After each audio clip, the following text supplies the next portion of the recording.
after that marathon of notes yesterday.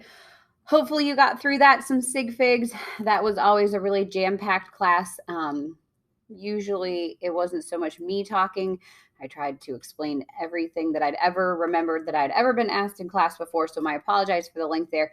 Hopefully I can keep this one more concise, and I will be seeing half of you tomorrow in class so that we can practice this, and the other half of you, cohort B, or if you are absent, come on in, dial in during your period, and I will have the camera up, and we can basically have one big class. So everybody should be coming to class tomorrow, Wednesday, during your assigned period, so we can practice and chat and just, be and make sure everybody gets significant figures. So I want to go through. So where we're going to pick up is the worksheet that we left off with yesterday. We only did the top half of it.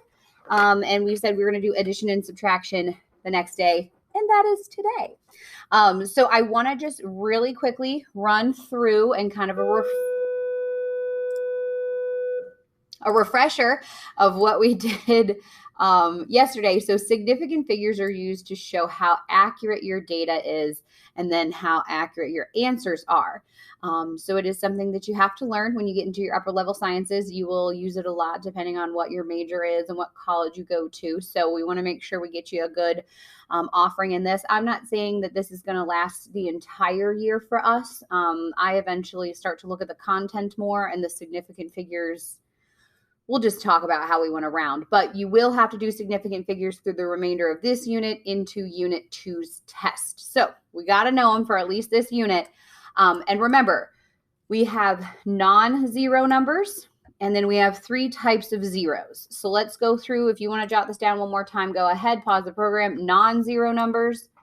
Then we have leading zeros, captive zeros, and trailing zeros. All right, if you want to jot it down, I like to write things down like multiple times, but you can pause the program if you want to. If you don't want to, let's just go through and get this going. Non-zero numbers like the 2 and the 5 and the 7, non-zero numbers always count as significant. Always are significant.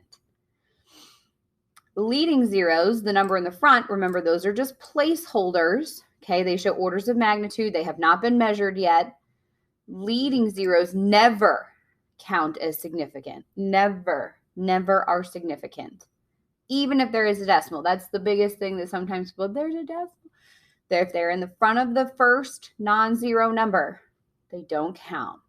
Captive zeros are the zeros in the middle here. And those always count as significant. Always count as significant.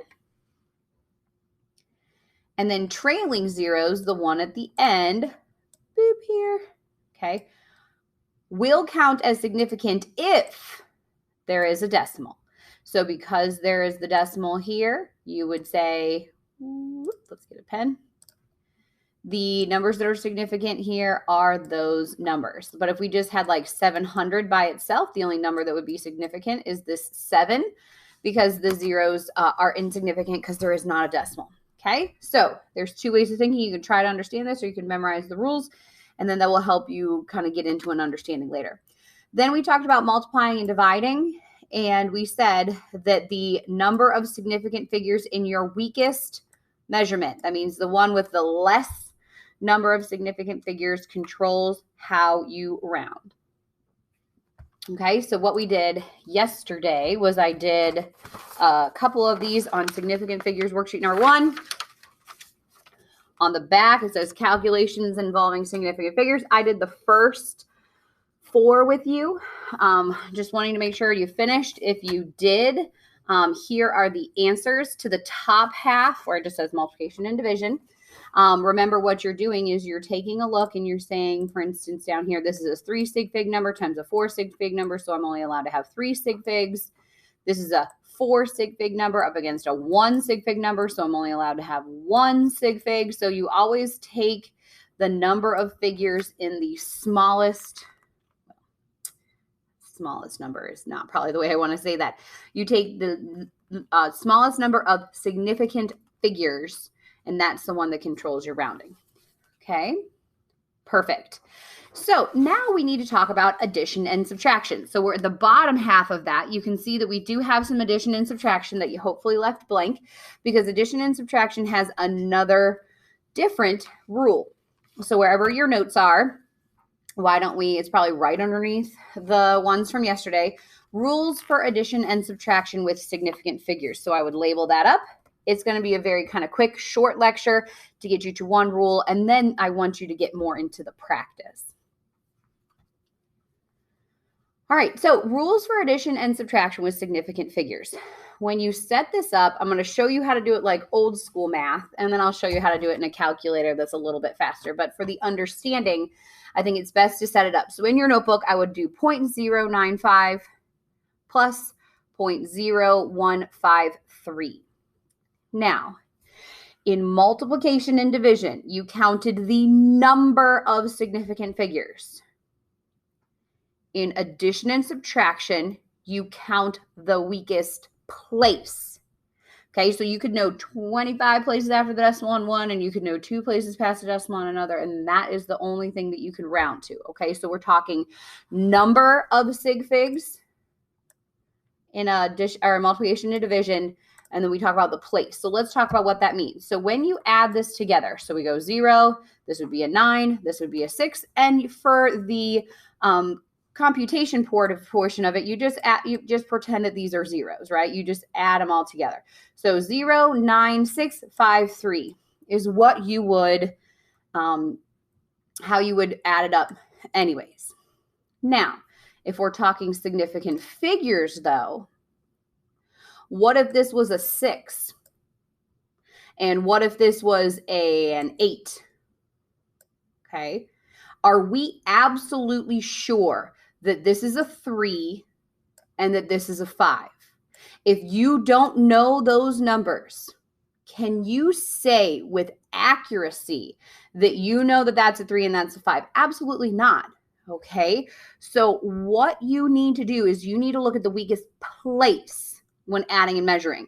And so the weakest place I'm saying here is that this number only goes 2 places past the decimal. So the only thing I'm sure of, let me draw this correctly, only thing I'm sure of is the 9 and the 6. The 5 is there, but I don't know if it's 5, 6, 7, 8. I'm not really sure. So what you need to do is you round to the weakest place. So the answer to this would be 0.97, because that 5 on its way out tells the 6 to round up. Okay, so the rule is in addition and subtraction, you round to the weakest place.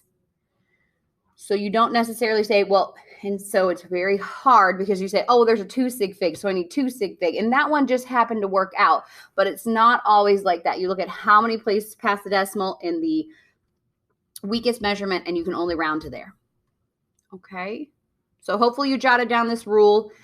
If you're not done, pause it. Let me do some examples. You can write, and this is the exact same rule here, so don't rewrite this down.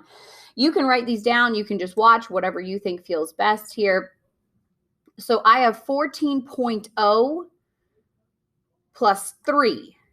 So when you add this all together, the number that you're going to get is 17.0, because I'm bringing everything down. I bring that down, I bring that down, and I bring this down.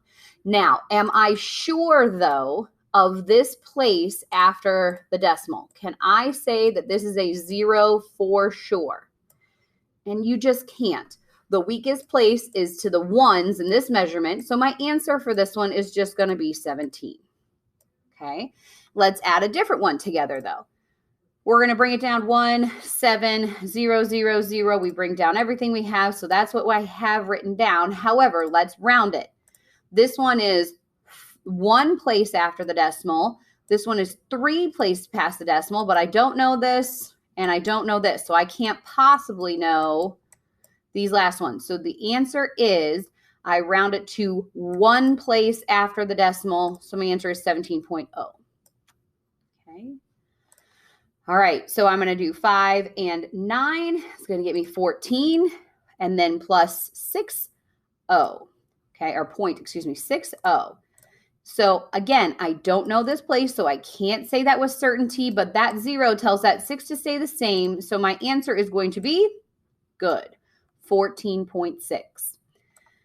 Let's do a few more here. And here's a good one that would kind of give you, and so sometimes what people would do, they'd be like, oh, 2 sig figs. Okay, I need 2 sig figs in my answer. That's not how we're looking at it anymore. We're looking at the place. In both of them, I know 1 place past the decimal, so I can only go 1 place past the decimal.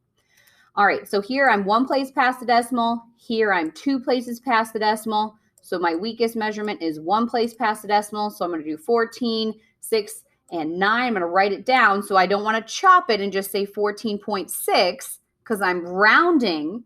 So that 9 on its way is going to tell, because I can only go 1 place past the decimal, that's going to be 14.7. Okay, I want you to try this. Well, this one's really easy. Never mind. I was going to make you try it on your own. But let's just do it together because it's really easy. So I'm going to have a 7, a 3, and a 0. Boop. And because I know the ones, the tenths, and the hundredths and everything, you can keep all the numbers there. So it's the weakest place in addition and subtraction. And it's the weakest number of significant figures in multiplication and division. Okay, hopefully that's not too confusing. I don't know. So let's do a few of these together. We are on the back of worksheet number 1 still. We're just going to do the bottom half of it. Okay, this is exactly how we do it in class. I make them bring that worksheet back because it has all the good mojo from the first day where you learned it all. So when I add this up, so usually I just end up, you can rewrite them if you want, but I just usually punch them in my calculator and then I do the weakest place. So if you want to write on your thing here, addition and subtraction is the weakest, place. However that got over there, I just don't know. Okay, so I'm going to just put this in my calculator. Apparently I have running programs in this calculator. All right, 3.42 plus 1.692, enter. What does your calculator say? Beautiful. I get, apparently I'm running over the place. I get 5.112. Now, let's talk place, shall we? I go 2 places past the, I don't like that pink color. I go 2 places past the decimal here, and I go 3 places past the decimal there, so I can only go 2 places past the decimal in addition and subtraction. So I'm going to do 511, and that's going to be my final answer. I think I did the first 3 going up and down here. So I'm going to do, probably don't have to do it in your calculator, but we can if you want. 4 plus 7.01 is going to give me 11.01 as my answer. Now, let's talk places. I only know to the ones place here, and I know 2 places past the decimal here. The only thing I know is to the ones place. So what will my final answer be? To the ones place. Beautiful. 11. Okay. Some people like the addition and subtraction easier. Some people like the multiplication and division easier. So I think it depends on kind of how your math brain works. Some people dislike both of them, but you got to make sure one is weakest number of sig figs, one is the weakest place of significant figures. All right, so this one, we'll go ahead and put it in your calculator if you want to just do it mentally. 3.42 plus 0.034788. Enter. The number that you're going to get in your calculator is 3.76788. Now let's round it to the weakest place. So I see here, I'm going 2 places past the decimal, and I'm going 5 places past the decimal here. So I need to round to 2 places past the decimal. Maybe I want the pink now. 2 places past the decimal, but on my way out, that 7 is going to tell that 6 to do what? Awesome. It's going to round up. So 3.77 will be your answer. To finish this up, you are going to go ahead, finish the back of the worksheet number 1 that we were working on. So the whole thing should be completed. And now under this lecture, I've posted the key again, but it has the whole back filled out. So you can check that. Or here's the key. I guess I forgot to put that on there. So if you want to check your answers, go ahead and pause it and do that here. And I gave you significant work figures worksheet number 2. So you can go through and start to do those. You will have a quiz on this information on Friday. And then tomorrow when we come into class, either virtually or online, we're going to work on Sig Fig worksheet number 2. We also can work on the bell work. I'll put the key to the bell work in Wednesday's folder and all that kind of good stuff. So make sure you do your lecture questions right underneath this video. And make sure that you have watched both of these before you come to class on Wednesday, because we're going to practice some Sig Figs. Awesome. Thank you, guys. See you soon.